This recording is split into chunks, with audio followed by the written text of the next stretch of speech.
안녕하세요, 심리챗입니다. 오늘의 리뷰는 팀 경수의 심리를 통해서 여자들이 경수님 같은 남자에게 빠졌을 때 가질 수 있는 치명적인 오류는 어떤 것인지, 그리고 경수님처럼 모두에게 친절한 남자에게 어떻게 하면 헷갈리지 않을 수 있는지까지 알차게 준비했으니 구독과 좋아요 눌러주시고 시청해주세요. 팀 경수가 침울하게 돌아왔습니다. 경수님은 이제 솔로 나라에서 나락에 갈 위기에 처해 있고요. 쌈플러팅을 아예 하지 않았다면 분위기는 더 좋았겠지만 지난 리뷰에서 말씀드렸듯이 경수님 같은 남자는 의외로 직접적인 표현을 잘 하지 않고 의중을 알기가 어렵습니다. 1대1 대화에서 많은 여자 출연자분들이 마음을 모르겠다고 표현했던 것처럼 말이에요. 그래서 어떻게 보면 쌈플러팅을 통해서 오히려 경수님의 마음이 빠른 시간에 드러났다고 볼 수 있습니다. 그렇다면 이제 팀 경수 여자분들의 심리 변화를 분석해 볼게요. 먼저 정희님입니다. 기분이 많이 상한 게 눈에 보였어요. 경수님과 자신이 그린라이트로 통하고 있다고 생각했는데 전혀 맵지 않은 쌈을 받았습니다. 정희님의 마음이 상한 이유는 자기가 괜찮다고 느꼈던 경수님의 거절이 가장 큰 이유겠지만 또 한 가지 여자들 사이에서 자존심이 상할 수밖에 없는 상황이 되어버렸어요. 특히 옥수님과 보이지 않는 견제와 신경전이 있었는데 경수님의 선택으로 옥수님과의 경쟁 자체가 무의미해져 버렸습니다. 경수님과 1대1 대화에서 남들이 경수님이 자신한테 관심이 있다는 식으로 얘기를 했다고 상황을 설명을 했는데 정희님이 끝까지 직접적으로 나도 착각하고 나도 좀 좋은 마음이었다라고 말하지 못하고 계속 다른 사람들의 이야기를 빌려서 얘기를 하는 모습이 있었어요. 아마 마지막 자존심을 지키는 화법이지 않을까 싶습니다. 나는 이성으로서 티키타카를 맞춘 거였는데 상대방에게 나는 그저 편한 사람이었다는 걸 알았을 때 이미 답을 받았는데 거기서 자신은 진심이었다고 말하기가 어려웠겠죠? 그리고 또 경수님이 연상에 대해선 좀 배제하는 느낌도 있습니다. 사실 한두 살 연상도 아니기 때문에 더 그럴 수밖에 없는 것 같긴 해요. 경수님의 편한 사이에서 나오는 친근하고 다정함에 가장 먼저 넘어간 인물이 아닐까 싶습니다. 정희님이 정말 쿨한 사람인지 아니면 쿨한 척하는 사람인지는 앞으로 정희님이 경수님과 옥수님을 대하는 태도에서 드러날 것 같습니다. 다음은 현숙님인데요. 저는 이번 데이트에서 현숙님을 보면서 한 문장이 떠올랐습니다. 가만히 있으면 반이라도 간다. 정수님과 정희님이 쌈플러팅을 하자면서 어쩌면 스스로의 무덤을 팔 때 현숙님은 경수님을 선택함으로써 자신의 호감을 표현을 하되 데이트 내내 좀 무난하게 있으면서 0.5에서 1로 올라오게 되었잖아요. 그런데 현숙님은 또 다른 결로 스스로의 무덤을 파고 있는 모습이 있긴 합니다. 바로 자기가 먹은 쌈에 대해서 제대로 인지하지 못하는 인지 부조화의 모습을 보였는데요. 매운맛은 혹시 그 회 사이에 있어서 내가 못 찾은 건가? 내가 못 느낀 거 아닌가? 라는 의문을 놓지 못하면서 인터뷰에서도 그렇고 경수님과 1대1 대화에서도 여전히 답을 찾지 못하고 착각하는 모습이 있었어요.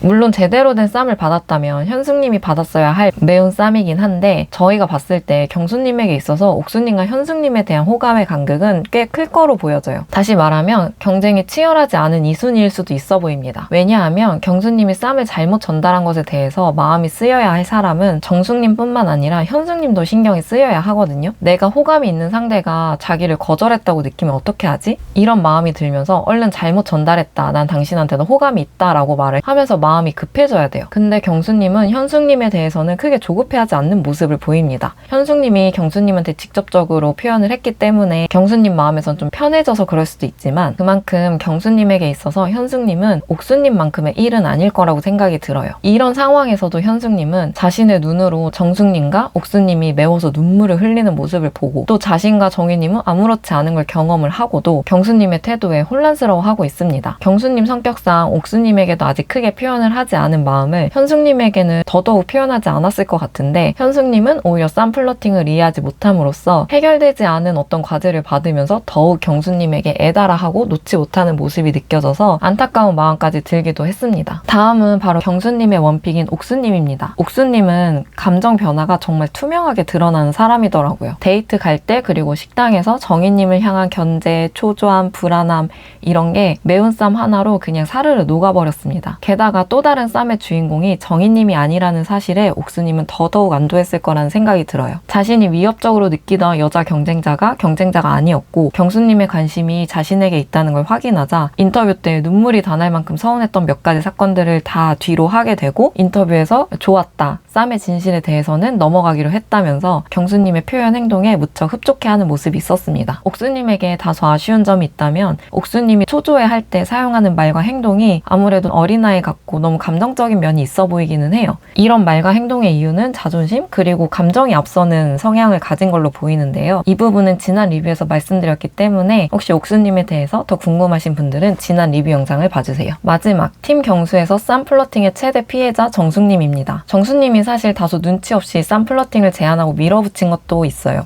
왜냐하면 경수님은 쌈 플러팅을 하고 싶어 하지 않으셨거든요. 근데 그렇다 해도 상황이 너무너무 꼬여버렸습니다. 진짜 수치스럽고 집에 가고 싶을 것 같아요. 경수님이 얼마나 괘씸하게 느껴질지 공감이 갑니다. 그런데 여기서 정숙님이 이렇게까지 더 화가 나는 이유는 정숙님이 그래도 해맑고 솔직한 스타일이시잖아요. 그렇기 때문에 경수님이 하루를 넘기지 않고 저녁에라도 1대1 대화를 할 때 바로 이야기를 했다면 어땠을까 싶습니다. 조금 더 개인적인 의견으로는 그냥 그 다대일 데이트 때 내가 실수했다, 착각했다, 다시 해요 하거나 아니면 제가 지금 쌈을 드린 거에 대해서 1대1 대화를 하면서 한 명 한 명 분명히 다 말씀을 드릴게요 라고 대처를 했다면 더 좋았겠다고 생각이 듭니다. 이렇게 빠르게 상황을 수습했다면 정숙님의 그 쿨한 성격상 어느 정도 이벤트였네 라고 생각하고 넘어갔을 것 같은데 이미 정숙님은 인터뷰에서도 너무 좋았다고 얘기하면서 행복해하는 모습을 다 비췄잖아요. 근데 이 사실을 알고 뒤돌아봤을 때 자기 자신이 얼마나 바보 같고 부끄러운 말과 행동을 했을까라는 게 너무 크게 와닿을 것 같아요. 이 상황은 경수님의 좋은 말만 하고 싶어하고 분위기를 망치고 싶어하지 않는 성향이 정숙님을 더욱 비참하게 만들어버리는 결과가 나온 걸로 보입니다.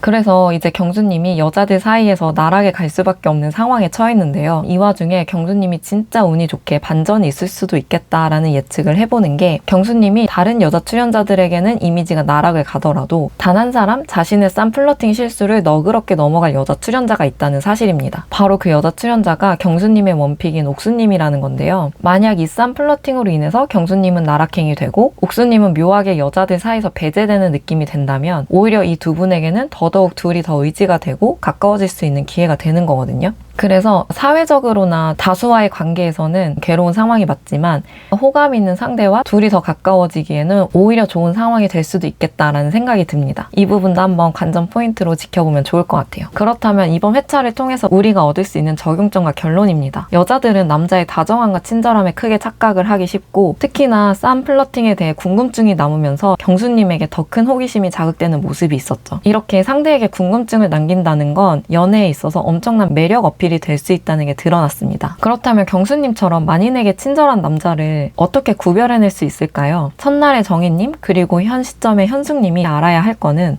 나한테 다른 남자들에 비해서 경수님이 어떻게 해주었는지로 생각을 하면 끝도 없이 착각하게 된다는 사실입니다. 내가 받은 친절함이나 매너가 다른 남자들보다 경수님이 훨씬 좋았는데 경수님이 그럼 나 좋아하는 거 아니야? 라고 생각하면 안 돼요. 관점을 바꿔서 경수님이 다른 여자들한테 어떻게 행동을 하고 있는지 그리고 그 행동을 나에게만 하는 행동인지를 봐야 돼요. 그 남자가 하는 행동의 특별함이 무엇인지 그 특별한 행동이 나한테만인지를 알아야 합니다. 경수님 같은 경우에는 오히려 편한 사람에게 더 친근하게 대하고 내가 좋아하는 사람에게는 조심하는 사람이란 말이에요.